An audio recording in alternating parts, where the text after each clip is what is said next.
Listen, I need to tell you something, and you are probably not going to believe me. But I was there. I saw it with all three of my ocular organs, and I still have trouble processing what happened that day in the Grand Assembly Hall. My name is Vork. Just Vork. No fancy titles, no impressive lineage markers, nothing special. I am a junior administrative clerk for the Galactic Council, which is basically the most boring job in the known universe. My responsibilities include taking notes during diplomatic sessions, filing reports that nobody reads, and occasionally fetching refreshments for delegates who treat me like furniture. The day everything changed started like any other Tuesday. Well, not exactly Tuesday, but you humans have infected our calendar system with your terminology, so let us just call it Tuesday for simplicity. The Grand Assembly Hall was buzzing with activity. Delegates from 47 different species had gathered for what promised to be the most contentious vote in recent memory. The issue? Whether to allow humanity full membership into the Galactic Council. Now, before you get all excited, let me explain something. Humans were kind of a joke to us. I mean, you people had only achieved faster than light travel about 30 years ago. 30 years. The Krell had been cruising through hyperspace for 12,000 years. The Vexillans? 20,000. Even the Blorps, who are basically sentient fungus colonies, had figured out warp technology 3,000 years before humans stopped hitting each other with rocks. So when Ambassador Lyra Martinez walked into that hall, you can imagine the reception she got. Actually, no, you probably cannot imagine it. Let me paint you a picture. The Krell delegation, led by High Commander Thorax, started laughing, not like polite chuckling. I am talking full-on, gasping for air, slapping their exoskeletons, kind of laughing. The Vexillans, who normally maintained this insufferable air of superiority, actually cracked smiles. Even the Blorps were rustling in what I can only describe as mycelial amusement. Ambassador Martinez stood at the entrance, 5 feet and 4 inches of pure human determination, wearing a simple black suit that looked absolutely ridiculous next to the elaborate ceremonial armor and flowing robes of the other delegates. Her hair was pulled back in a no-nonsense bun. She carried a single data pad. No entourage, or no fancy hover platform, no intimidating battle scars or impressive tentacles. She looked, and I hate to say this, completely ordinary. High Commander Thorax was the first to speak. His voice boomed through the chamber, amplified by the natural resonance of his chitinous throat structure. Ah, yes, the human representative. We were beginning to think you got lost on the way here. These corridors can be quite confusing for species that still navigate primarily by sight. More laughter. Even I felt a slight tremor of amusement, though I quickly suppressed it. It was not professional. Ambassador Martinez just smiled. It was a small smile, barely noticeable, but I caught it. I was sitting close to the main floor, frantically setting up my recording equipment, and I had a good view of her face. That smile should have been a warning. It was the kind of smile a predator makes right before it strikes. But nobody else seemed to notice. The session began with Protocol Master Zelvin, a Vexillan with more titles than sense, droning on about parliamentary procedure. The actual vote would not happen until each species had a chance to present their arguments for or against human membership. The opponents went first, naturally. They always did. High Commander Thorax took the main platform, his massive form casting shadows across the entire assembly. Distinguished delegates. He began, his voice dripping with condescension. We are here to discuss the application of humanity for full council membership. Now, I want to be clear. I have nothing against humans personally. They are cute. Like the small, fuzzy creatures we keep as pets on Krell Prime. But membership in this council requires more than just enthusiasm and, what do the humans call it? Ah, yes, spunk. Chuckles rippled through the hall. Humans have no significant military capabilities. Their technology is primitive. They have only just begun to establish colonies beyond their home system. They bring nothing of value to this council. No rare resources, no advanced scientific knowledge, no strategic advantage. They are, and I say this with all due respect, completely irrelevant on the galactic stage. He paused for effect, his mandibles clicking together in what passed for a Krell smile. The only reason we are even having this discussion is because they asked nicely. And we, being civilized beings, we did not want to hurt their feelings by saying no outright. But let us be honest with ourselves. Granting humans full council membership would be like giving voting rights to a particularly clever insect. Using, perhaps, but ultimately pointless. The applause was thunderous. Delegates from across the hall stood in approval, their various appendages waving in agreement. Ambassador Martinez sat quietly at the human delegation table, which was notably smaller than everyone else's. She had not moved, had not reacted. She just sat there watching, that same small smile playing at the corners of her mouth. Next came Ambassador Uriel of the Vexillan Empire. If thorax was blunt, Uriel was surgical. She glided to the platform, her robes shimmering with electromagnetic patterns that spelled out her 17 official titles. My dear colleagues. She began, her voice smooth as quantum silk. I must echo the sentiments of High Commander Thorax, though perhaps in less colorful terms. The question before us is not whether humans are pleasant. They are. The question is not whether they have potential. They might. The question is whether they are ready for the responsibilities that come with council membership. She paused, letting her words sink in. Consider the facts. Humans still engage in armed conflicts among themselves. Their planet is divided into dozens of competing nation-states that can barely agree on basic policies. They have environmental crises they have yet to resolve. Political instability. Economic inequality. Shall I continue? Murmurs of agreement filled the chamber. Furthermore, their contribution to galactic commerce is negligible. They produce nothing we need. Their art, while charming in a primitive way, holds no interest for sophisticated cultures.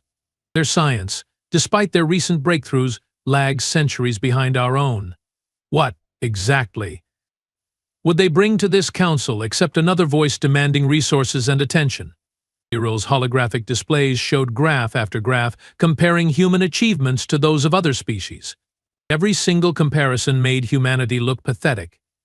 And to be fair, the data was accurate. Humans really were newcomers to the galactic stage. I propose, Uriel concluded, that we grant humanity observer status. Let them attend meetings. Let them learn. Let them grow. But full membership, that requires more than simply existing in space. That requires actually mattering. The applause this time was even louder. I noticed several delegates nodding enthusiastically, already convinced. Then came the Blorp delegation. Now, Blorps do not speak in the traditional sense. They communicate through chemical signals that get translated by sophisticated AI systems. Their representative, a particularly large fungal cluster named Spore Collective 7, released a cloud of pheromones that the translation matrix rendered as follows. Humans smell funny. Vote no. Surprisingly effective argument, actually. The Blorps controlled significant agricultural resources, so their opinion mattered despite their brevity. After 2 more hours of presentations, all varying degrees of insulting, it was finally humanity's turn to make their case. Protocol Master Xelvin called out in his nasally voice. The chair recognizes the human delegation. Ambassador Martinez, you have 30 minutes to present your argument for council membership. Please be concise. I watched Ambassador Martinez stand up. She moved slowly, deliberately, making her way to the central platform. She placed her datapad on the speaker's podium, then just stood there for a moment, looking around the hall. The silence was deafening. My Commander Thorax leaned over to one of his aides and whispered, loudly enough for half the hall to hear. Maybe she forgot her speech. Laughter again. Always laughter. Ambassador Martinez finally spoke. Her voice was quiet at first, so quiet that the audio systems had to amplify it. But there was something in that voice, something I could not quite identify. Thank you, Protocol Master Xelvin, for this opportunity. And thank you to all the distinguished delegates who have so eloquently explained why humanity does not deserve a seat at this table. She paused. You are absolutely right. Wait, what? I nearly dropped my recording stylus. Did she just agree with them? The hall fell completely silent. Every being present suddenly paid attention. This was not how defendants usually argued their case. Humans are primitive, Martinez continued, her voice growing stronger. We are technologically inferior. We have no grand military fleet. We produce nothing you need. We cannot offer you advanced science or rare resources. By every metric you have presented today, we are completely and utterly irrelevant. She smiled again, but this time it was bigger, wider, and there was something in her eyes that made my secondary heart skip a beat. So let me tell you what we can offer instead. She tapped her datapad, and suddenly the entire hall's display system flickered to life. Images appeared on every screen. Not graphs, not statistics. Something else entirely. Human faces. Thousands of them. Millions. This is Station Theta 9, you all know it. That mining operation in the Kelvin belt that nobody wanted because the ore deposits are too deep and the gravity wells too unstable. 16 different species tried to extract those resources. 16 species failed. Then humans showed up. The images shifted, showing massive mining equipment, clearly cobbled together from parts of 12 different alien technologies. We did not have the right tools. We did not have the proper training. We definitely did not have the funding. But you know what we had. She let the question hang in the air. We had Maria Lopez, a mining engineer from Earth who looked at your impossible gravity wells and said, "What if we stop trying to fight the gravity and start using it?" We had Jamal Washington, a maintenance tech who figured out how to make Krell drilling equipment work with Vexilon power cores by watching instruction videos at triple speed and taking very careful notes. We had Yuki Tanaka, a logistics coordinator who somehow managed to organize supply chains across 3 different FTL routing systems using nothing but spreadsheets and sheer spite. The images continued cycling through human faces.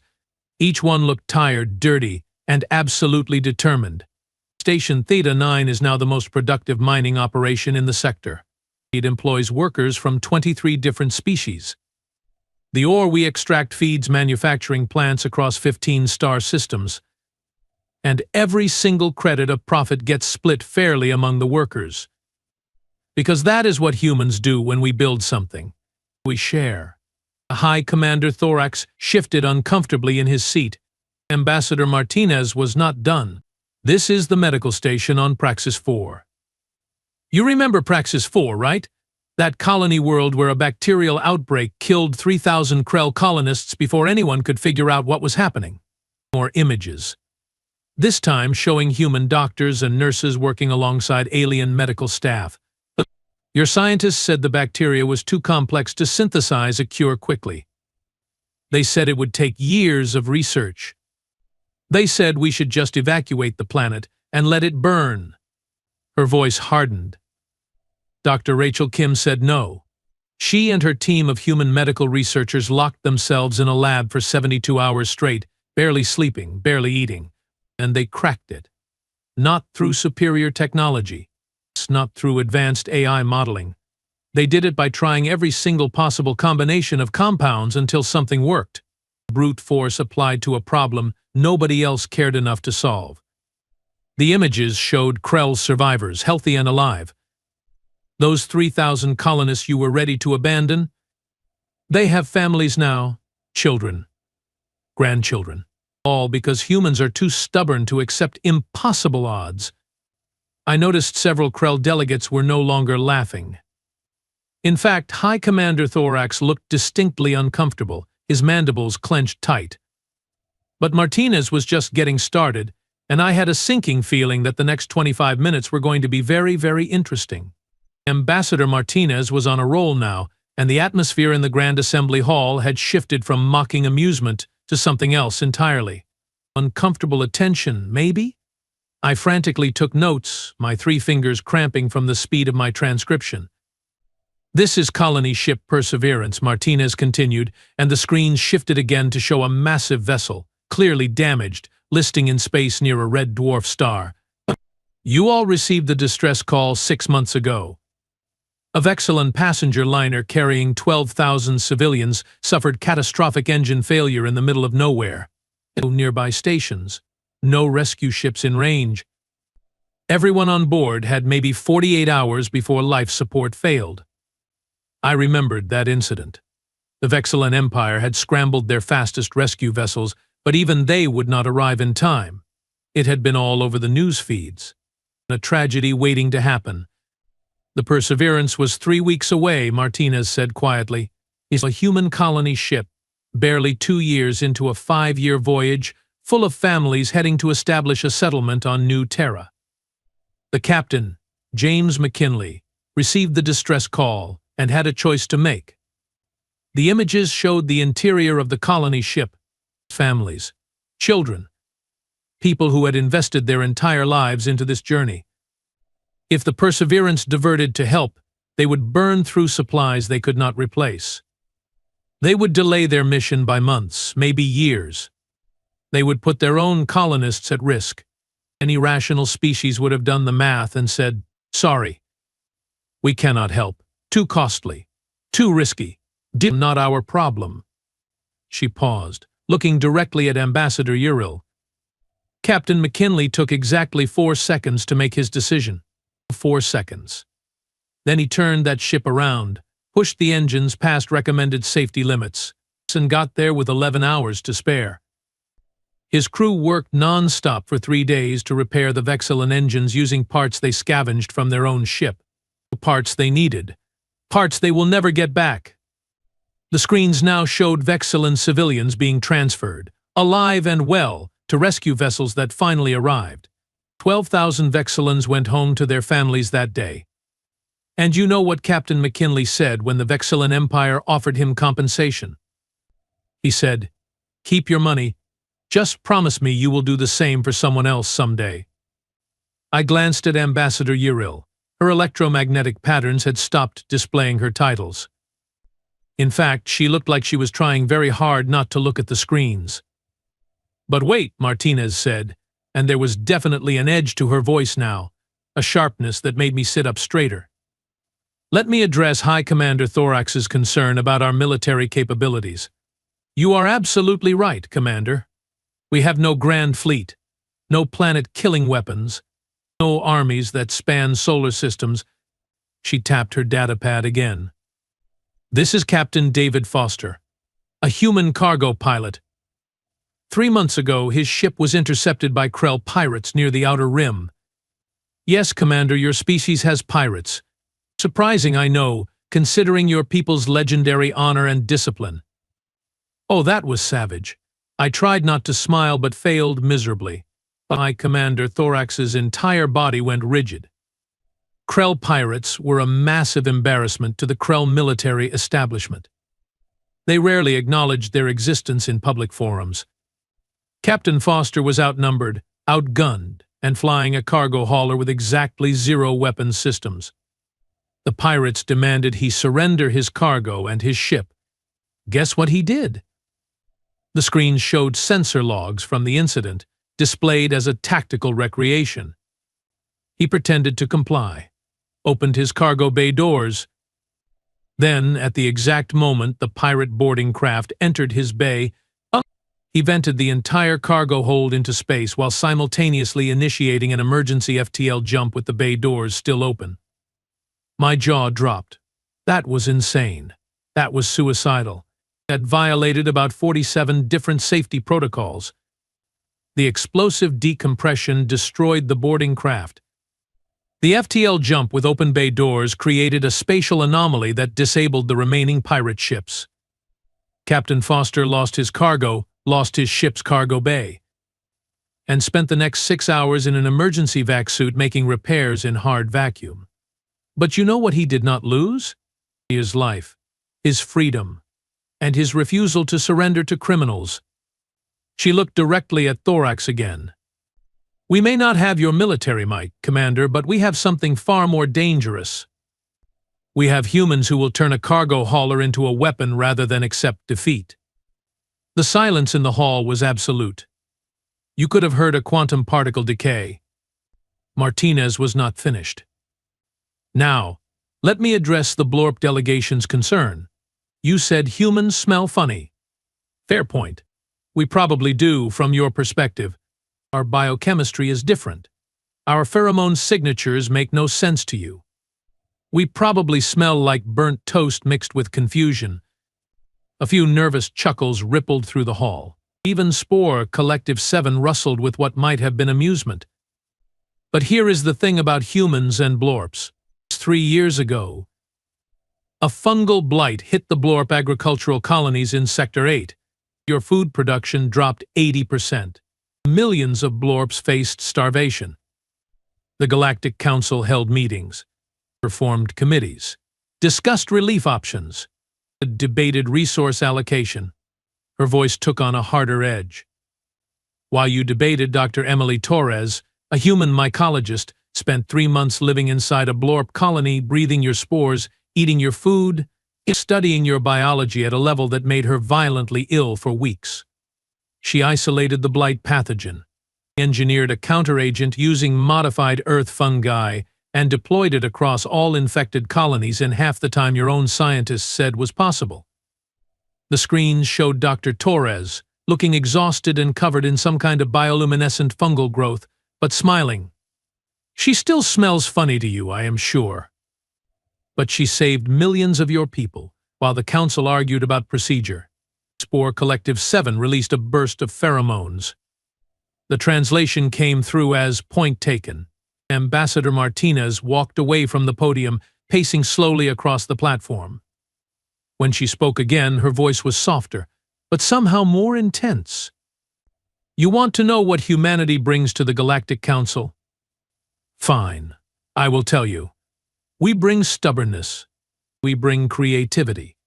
We bring this absolutely irrational refusal to accept that something cannot be done just because nobody has done it before. We look at your impossible problems and think, well, that sounds like an interesting challenge. She stopped pacing and turned to face the entire assembly. Every species in this hall achieved greatness through different paths. The Krell through military discipline and honor, the Vexillans through scientific progress and cultural refinement, and the Blorps through biological adaptation and collective intelligence. All valid, all impressive. But you all reached a plateau. You stopped growing because you became comfortable. You have rules for everything, procedures for every situation, and when something does not fit your rules, you ignore it. I was completely absorbed now, not even pretending to take notes anymore. Humans do not have that luxury yet. We are still too new, too raw, too desperate to prove ourselves. So when we see a problem, we do not check the rule book first. We do not form a committee. We do not debate the historical precedents. We just throw everything we have at the problem until either the problem breaks or we do. And then when we break, we put ourselves back together and try again. She picked up her datapad from the podium. You laughed when I walked in here. That is fine. I get it. We are the new kids. We are awkward and rough around the edges. We do not have fancy titles or impressive lineages. We cannot trace our civilization back thousands of years. Hell. We barely got off our planet without blowing ourselves up in the process. A few delegates actually nodded at that. It was true. Human history was violent and messy. But here is what you should consider before you vote. Right now, at this very moment, there are humans working in 43 different star systems, not just human colonies, systems belonging to other species. We have human engineers keeping your stations running, human doctors in your hospitals, human teachers in your schools, human farmers improving your crop yields, human artists making your children laugh, human scientists collaborating with your researchers, human diplomats, like me, trying desperately to bridge the gaps between species that have hated each other for centuries. She let that sink in for a moment. We are already part of your lives. We already matter to your civilizations, whether you want to admit it or not. The only question is whether you are going to formally acknowledge what already exists, or if you are going to pretend that denying us a seat at this table somehow makes us go away. Martinez smiled again, but this time it was gentler, almost sad. You ask what we bring to the council. We bring hope. We bring the memory of what it is like to struggle, to fail, to get back up and keep fighting anyway. We bring the perspective of a species that knows it does not have all the answers but is too stubborn to stop asking questions. We bring friendship to species that forgot what friendship looks like because they have been too busy measuring status and calculating advantages. She looked down at her datapad one last time, then back up at the assembly. You vote however you want. If you say no, we will keep doing what we are already doing. We will keep helping. Keep building. Keep being the annoying newcomers who refuse to stay in their lane. But if you vote yes, if you give us that seat at this table, then you get something in return. You get partners who will actually stand beside you when things get hard. Partners who will share your burdens instead of calculating the cost-benefit ratio. Partners who will look at your impossible problems and say, "Let us fix this together." She stepped away from the platform and walked back to her small table. That is all I have to say. Thank you for your time. The silence that followed was so profound I could hear my own circulatory system pumping fluid through my body. Nobody moved. Nobody spoke. Even the ever-present hum of the station's environmental systems seemed to quiet down. Protocol Master Xelvin cleared his throat awkwardly. Thank you, Ambassador Martinez. The Council will now vote on the matter of human membership. Please register your votes through your delegation terminals.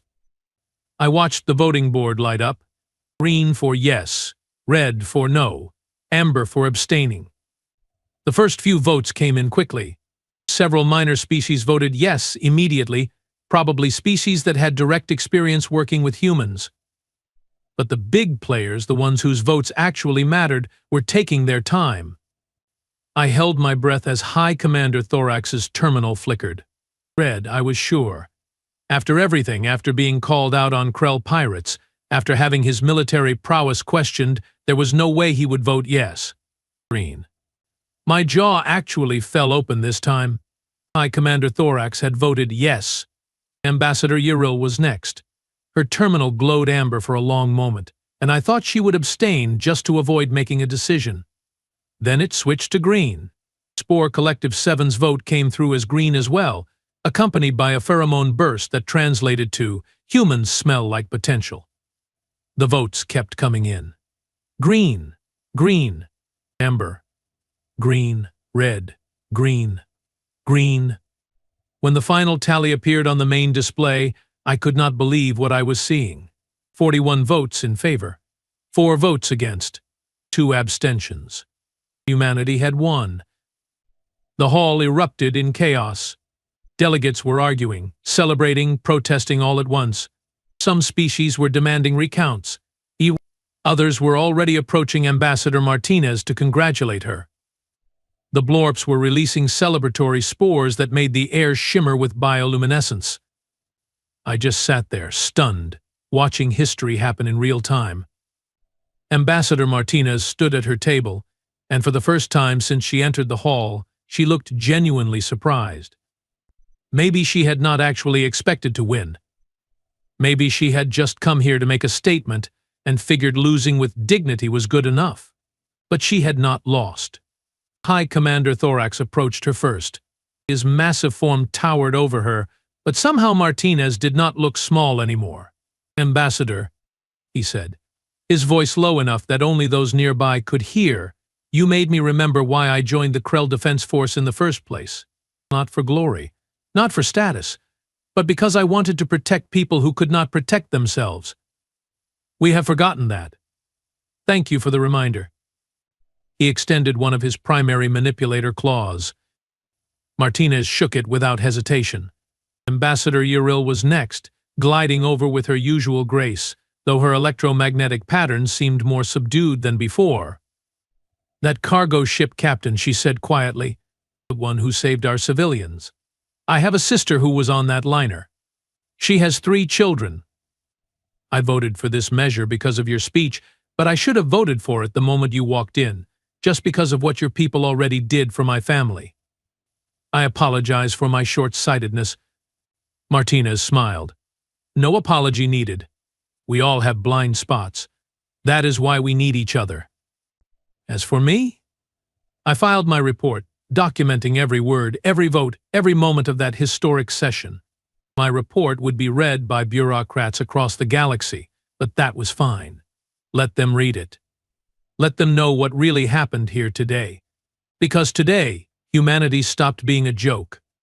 Today, 47 species learned that sometimes the smallest voice in the room has the most important things to say. Today, a human diplomat walked into a hall full of beings who thought they were better than her, and she proved them all wrong without raising her voice or threatening anyone. She just told the truth, and the truth was powerful enough to change minds that had been made up for decades. I still have trouble believing I witnessed it. But I was there. I saw it happen. And I will never, ever underestimate a human again. Trust me on this.